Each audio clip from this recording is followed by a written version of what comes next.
Hey everyone, welcome back to Empire Builder Academy. Fabian jumping into Lord's Mobile and every building explained in 2026. If you are new to the game or you're someone who doesn't really understand the buildings and you wondered what the buildings actually do, this guide is going to be for you. There are resource buildings, troop training structures, research buildings, and also familiar buildings, and it's not always clear which ones you should prioritize. So in this guide, I'm going to explain what every building actually does, why it matters for your progression, when you should upgrade it, and which buildings you should prioritize first. Let's get straight into it now. I'm going to go over to the game scene. You may notice top left corner, Lord's Mobile PC. This is the PC version, so it may look a little bit different than it does on mobile phone. So we first start off with your core buildings, and the first building that we talk about is the castle building, which is this one here. The castle is one of the most important buildings in the entire game. Upgrading the castle unlocks new buildings, raises level caps, and also allows you to train stronger troops. And almost every feature in the game will be tied to your castle level, which means upgrading it should always be one of your top priorities on the game. So just clicking into it, you can see there's the information. You can always click on that eye icon to just get a breakdown a little bit more about the building that you are looking at. And in this one, you can see that there are some things that increase as per level of the castle. So max army size, max deployable heroes in army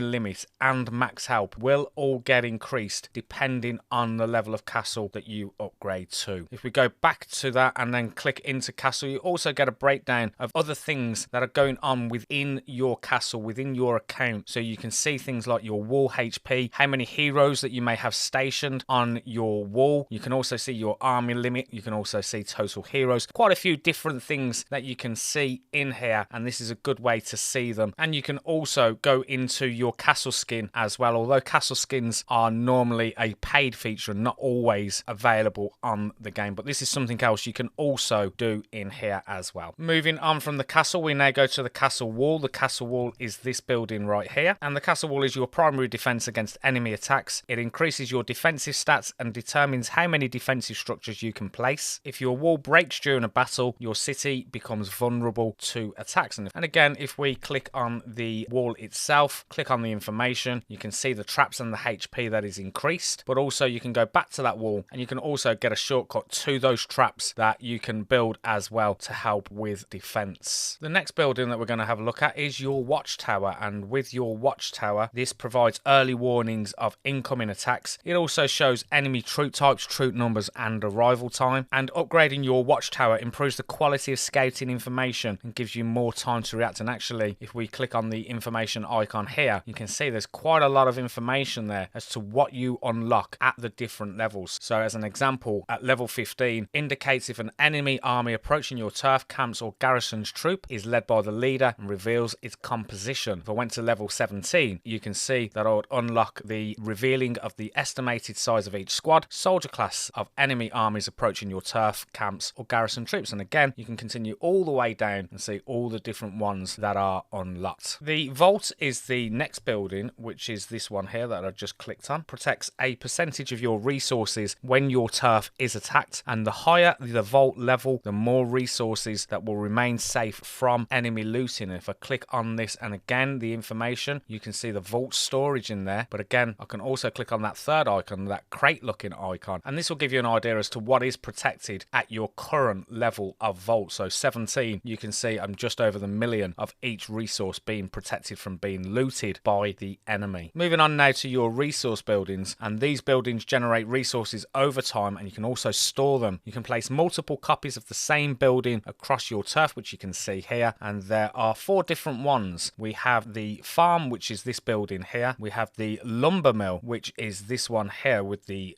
wood looking icon. We also have a quarry, and then finally we also have the mine as well. The farm produces food, which is required for troop upkeep and research. Lumber mill produces timber, which is heavily used for building upgrades. Quarry produces stone, used for mid to late game construction, and mine produces ore, which is required for troop upgrades and equipment. And again, if we just have a look at a building as an example, we can click on the information and see what that food production is going to increase at the different levels, and also the storage that is also going to come with that at the different level as well. Going back onto that and clicking on the final icon, this will give you a breakdown as to how much you are producing hourly on your food. You can also see there upkeep per hour on the food, and that is a good point because it's saying that I would be losing 165,000 food per hour. Now, the way to stop that is by not actually opening food until you need it, and then that will stop your food actually being used for the upkeep of your troops. You can also see the total food storage there, and also the total resource produced per hour of all of your farms combined. We move on to the manor building now, which is this one here, and the manor is a special building that produces gold and increases troop training speed, and because of this bonus, many players do tend to build multiple manors and get them upgraded early in the game. And if I show you on the information, you can see that gold production hour that is going up per level, the turf gold storage, and also again that training speed that I mentioned that is going to increase with the different level of your manor, but also having multiple of them as well. Again, with the manor, you can click on the third manor looking icon, which will give you a breakdown of your gold production, your total gold storage, and also resource produced per hour. Moving on to the next building, and this is the barracks building, this one here. It's your military training building, and when you click inside this and you click on information, you can see the training capacity is increased with each level, and these do stack for the different levels. So level 8 is 360, but if you multiply that by the different amount of barracks that we have, which you can see here is quite a few, and then we can also go into this, and this is where you can train the troops. Now the troops are unlocked via research, so you can see I've got the tier 2 troops unlocked here. You can also see that I've just unlocked the Royal Guard tier 3 troop, and if I wanted to do the fourth one, then this is something that I would need to do via research. But as soon as I've done that, I can come in here and I can get some training on the go for each of these different ones, and there are 4 different ones. There is the barracks, which is the infantry, which is this one here, the grunt. We then have the archery range, and this trains range troops, and these units deal powerful damage from a distance. We've then got the stables one, which is this one here, the horses, and this trains your cavalry troops, and cavalry are fast attackers that can deal heavy damage. And then finally we have the workshop one, which is this one here. It's your siege, and the workshop trains siege units used for attacking enemy cities. And also you do need to be aware, let's actually use this as an example. Let's speed this up. I'm going to use my auto speed, and then let's go down and train some of my next troops. So let's train these Royal Guard that I've unlocked tier 3. When you click into there, you can see how many you can do. So I can do 2,640, but that is going to cost various resources that you can see going all the way across here, and also is going to take additional time to do that. So making sure that you've maximized your speed in reference training troops via the manor castles and also research will be important. If you click on the details tab, this will then tell you what is counted by what and gives you an overview as to the might, the upkeep, and the capacity of the different troops. Moving it across to the next building, and the next building is the infirmary, or hospital as it is sometimes called, and this functions as your hospital. After battles, wounded troops are sent here instead of dying permanently, and upgrading your infirmaries, your hospitals, will increase the healing capacity and prevent troop losses. Click on the information, you will get a breakdown of that capacity per level. Click on the hospital looking icon, and this will show you all the ones that need healing, how much it's going to cost in terms of resources, and also how long it will take to heal those troops. You can also see as well that my overall capacity is 67,500. So any troops that are injured beyond the 67,500, if this is full, they will be killed and need to be healed in a different way. If you've watched my videos before, then you will definitely know I love the next building. I always say it, and it's the Research Academy, and this is because this is where you just get lots of different buffs for all kinds of things. Click on the information, you can see the research speed is going to be increased, but again, when we click on the research or the book looking icon, this will bring up various different trees. That's what they are known as. So we've got the economy tree, defense tree, military, and monster hunt. We click into the economy one, you can see things like construction speed, food harvesting, vault management, stone harvesting, gathering. All of these different kind of things are increased in here. And if we have a look at the defense one next as an example, you can see the other kinds of buffs that you get. And if we use the archer tower as an example, unlocks tier 1 trap archer tower, that is now complete. And then continuing down, you can see that you can unlock various different traps, towers as well for your defense. But just imagine all of these different ones having different buffs that are going to increase and improve things within your keep, within your account, within your castle, across everything on the game. What I would say with the academy is concentrating on that economy first, get that construction speed up, also get all the different harvesting increased as well, because this is going to increase your resources resources. So getting that up as much as you possibly can early days before moving on to things like Monster Hunt and Defense would be the ideal solution. The trading post is the next building. It's this one here, and your trading post allows players to trade resources with other players or guild members, and this can be extremely helpful when you are short on a particular resource. Now, what I will say is the majority of games do have this. There is a slight issue with it, and the first one is there is a supply tax that is charged when you are trading resources with other people. So it's kind of giving away some of your resources. The person that's giving them to you, they're sort of giving it away 30%, as you can see there, level 1. It doesn't really go down much. So that is number one reason why you don't really see resources being traded very often. And secondly, the most crucial one, in my opinion, is we all need resources for our next upgrade, whatever it may be. And that never stops in the game. So yes, you may find the odd person is happy to trade resources with you, but I don't think it's something you necessarily see quite a lot in the game. But if you wanted to do that, you can see my total resources there, 1.65 million. It's going to cost me a total tax of 15% to send that to someone else. But again, just be aware that this is a feature that is available on all of these kind of games, but very rarely used. So the next building we're going to look at is the embassy, and this connects your turf to your guild. It's this building right here, and it allows you to send reinforcements to other alliance members, and also vice versa, they can send them to you as well. And if you look on the information, you can see that max allied army size increases with the different levels. So currently I'm level 16 on this one, and I could send 225,000 troops to help other people defend against attacks, and vice versa. You can also request that from other members as well. If you click in the embassy looking icon, it will tell you your reinforcement max limit, and also what reinforcements you also have currently inside your castle. So I have nothing at the moment, but the maximum I would be able to hold is 225,000. We are now moving on to the special buildings, and the first building that we're going to look at is the altar. This is this building here, and this allows players to sacrifice captured heroes for special rewards and bonuses. Click in the information, you can see what is going to increase in terms of buffs for your army attack, defense and HP, and also your traveling speed at the different levels. The altar grants temporary boosts when you execute captured leaders, so upgrade to improve those boost effects. And again, we can click on the altar looking icon, and this is going to give you a breakdown as to what those different buffs are. They're currently inactive. I would need to execute a leader for these buffs to take place. So looking to increase this and get this building upgraded to a decent level, especially when attacking has become a more common theme in the game a few weeks, maybe a month or so later. This is a building you would definitely be looking at trying to increase in level. The Colosseum is the next building that we're going to look at, and this allows players to participate in Colosseum battles as well as other PvP activities. The information will tell you that it's divided into the Hero Colosseum and also the Army Colosseum, in which you can respectively form a hero team and an army team to compete with other players in PvP. If we have a look at the first one, you can see this is the Hero Colosseum. I can add a defensive formation. I can go and challenge other people within here. You can also see that I have 5 available entries to go and attack. This is quite a common theme now with these games, with these little individual battles, and you of course want to be looking at your rank. You can see mine is 9,933. I wouldn't want to be attacking this guy that's 10,000 because he's likely to win that, but the ones that are 2,000 I would definitely be looking to have a go at. And you could also got an option as well to refresh this, so if I was to do that now, it will bring up some different people in there. But what I would say with your defensive formation is making sure that you've got your top heroes ideally in place there for this particular battle. The other one, if we click on that, which is the army one, you can see we can click into here. Again, you can manually edit your team or set it up automatically. So if we click on the auto formation, after setting up your team, you choose an opponent like you did in the other one that you'd like to challenge. So we can go and click on this one here, and then we can attack them. So if I was to do this, you can see now that my team power is actually 130k. So I'd be very confident attacking these ones that are 22k, 24k, that I would go and win that,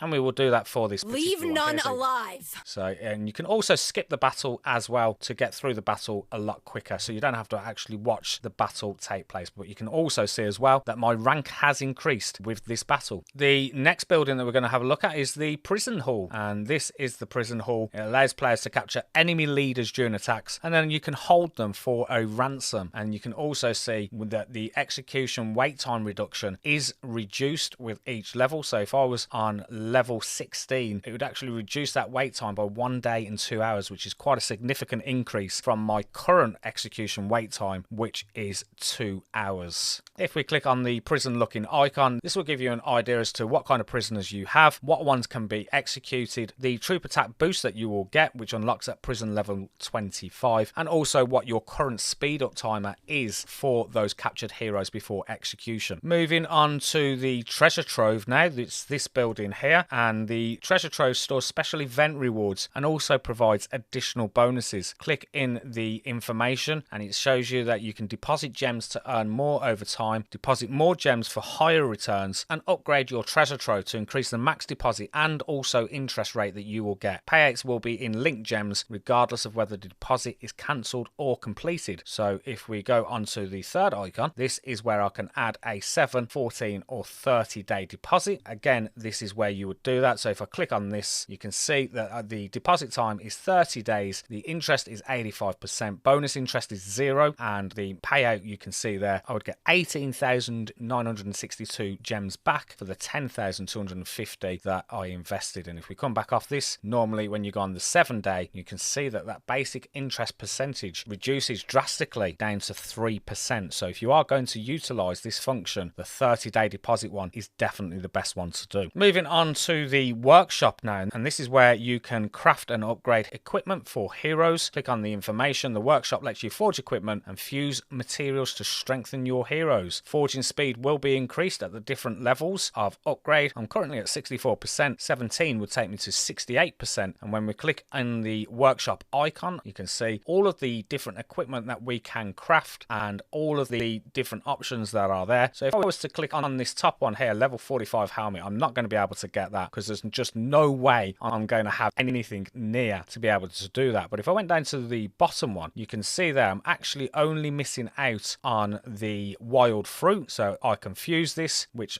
unfortunately I don't have enough. But if I did, that would be the only requirement to get this particular piece of equipment. And again, when you go through, you can see that you are going to need the different materials at the different grades. So we've got grey, green, blue, purple, gold. As I said, the gold one is going to be miles away before you are getting anywhere near that. So you would be starting off at the grey, and eventually the longer you are playing this, the more that you will have these materials from here. If we click on information, equipment are forged and upgraded progressively from common to uncommon, rare, epic, legendary and mythic. You can also click into the cabinet and this will show you a breakdown of all the different equipment you've got, but also it will show you your jewels. So you can see the Gryphon jewel at yellow. I only have one of these. I would need 4 of them to take them to the green, and you can see again on the other ones as well that I only have 1 of each. So I would need to be getting more before I can upgrade it to the next one. But if I did have 4 of the green, then I'd be able to take that up to the blue by fusing them together. And the same again with the blue. Once I have 4 of the blue, I would then be able to take that up to purple, enhancing and improving the quality of the equipment that I can craft. The next building is the hero statue, and this is where players recruit new heroes who lead troops and powerful abilities. If we click on the information, you can enter hero stages or hire heroes at the hero statue. Hero stages dispatch heroes to clear stages and earn rewards. Hero hiring, hire heroes to obtain heroes or rewards. If we click on the first one, this will take you to the place where you can hire these heroes, and you can see there is 3 attempts, 5 a day, so I can use one now and this will generate something. It's never normally too great, although on this one here I've got the Scarlet Bolt medal and I currently have 11, so this will go towards increasing and improving and up leveling Scarlet Bolts. Come back off this, let's go into the other icon, and this is where you can go and play a chapter based mini game to try and get other materials and icons and fragments for all of the different people. And if we click on one here, I'm going to click on the third one here because I have done this and completed this as a 3-star, so you can see I've got the 3 crowns. I can actually sweep this and have the potential to get all of these different items dropping from here, and some of these items will be needed to up level your hero, so this is something to keep an eye on. And if I just come back off this and show you in the heroes, this is what I'm talking about here. So you can see on Oathkeeper I've got all of these different ones. I only need 1 more to upgrade him to the next level, and if I click on the get now one, which was the one that we're missing, you can see that all I need to do is recommended stage. It tells you what stage you need to do. Go to your normal 5, 6, which is this one, so there is the potential for that one to drop unlock from here. And if I hadn't have done the 3-star, I would actually have to do this individually and play it. But because I have done the 3-star and completed it, I can just do the sweep of the 7 and hope that I get that final additional item that I needed to complete. And you can see that I was unlucky and didn't actually get what I needed. So I'd wait again for more opportunities to do that, sweep that level again in the hope of being able to upgrade the Oath Keeper. We now have the familiar buildings, and these are after completing Skirmish 8, you unlock the familiar system. These buildings allow you to capture and train powerful creatures, and we start off with the Monster Hold, which is this building here, and it stores captured monsters that will become familiars. Click on the information icon. This is where you manage your familiars. You can summon familiars with packs, enhance them to the next growth stage, upgrade their skills, awaken and level up their army talents, and you can also shatter runes here as well. Click on confirm, and then if we go into the monster side of things, you can see all of the different monsters that I've got, the monsters that I can train, and also the monsters that I can upgrade. So you can see this one here, it's got that blue icon saying that I can do this, and I've got the relevant runes to be able to do this, and now that is increased and upgraded this particular monster. And again, this is a level that you can increase via the upgrade option, and there are different requirements. And I did actually want to mention that you will find there are some requirements on upgrading buildings based on whatever the previous one is. So this one requires Mystic Spire level 9. I wouldn't be able to take this to level 10 until I'd upgraded the Mystic Spire to level 9 first. The Spring of Life is the next building, and this produces anima, the resource used to upgrade for your familiars. And again, if we click on the information, it's going to tell you what that production is hourly, what your storage boost is, and also what your merging speed boost is as well. Springs affect anima production rate and storage. Production stops when storage is full. Build more or upgrade to increase efficiency and merging speed in the Mystic Spire. And the next building that we're going to have a look at is the gym, and this allows you to train and level up those familiars. Familiars provide those powerful bonuses and become extremely important in the later game. Information is going to tell you that the training level experience boost percentage for each level. And again, if we click on the final one, this is going to take us to the training of the gym, and you can see that we can increase all of these different ones in here as well. And again, for us to do it on that one, that is also done. This is where you can train them and how long it's going to take on these different ones. So that's actually going to take me 6 hours and 50 minutes on that one. You can also